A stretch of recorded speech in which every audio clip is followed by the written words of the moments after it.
Hi guys, welcome back after 10 years. Is it? I don't know. My new hair. Okay, ano nga ba tong video na to? It's about my haul. Haul. Short. Quick haul lang. Nabili ko sa Lazada itong anong tawag sa fancy pack. Belt bag ba to? Yan. Magkano lang to?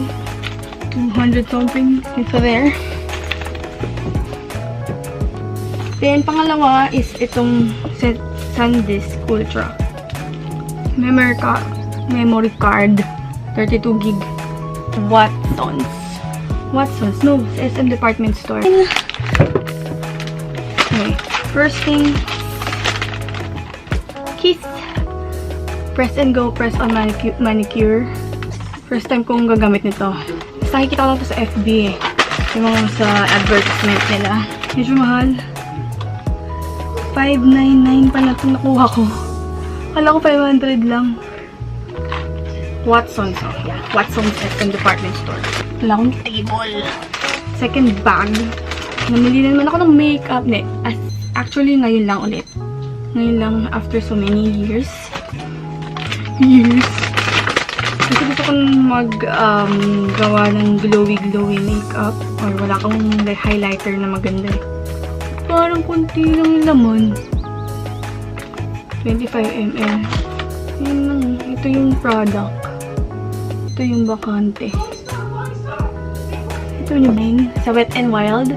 Dewy Lumin whatever face primer. So, ihalo ko to sa foundation or baby cream. Para medyo glowy. Sa Wet n Wild ulit is this lip gloss Mega Sticks Brilliant Oliver, whatever. $149. Hingan ako doon. Mabango siya, amoy cherry. Crushed grapes pala. Sorry. Crushed grapes. Sa LA Girl. Una talaga. Si Girl Glowing Up. Highlighting jelly.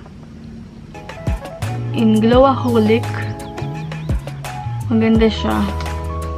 Para siyang unicorn. Unicorn. Pag in-apply mo sa balat. Unicorn color. Whatever. Pro Conceal LA Girl. Ayun ako bumili nito. Na-sale stock ako ni ate ko yung girl. Whatever. Pure beige daw ako. So this is $349. And for the last one, the third bag is this Hair Fix Keratin Protein Treatment Treating Relaxing. And this Light Strong Hair Fix Hair Coloring Shampoo in Platinum Blonde. I-review ko yung dalawa, so watch out.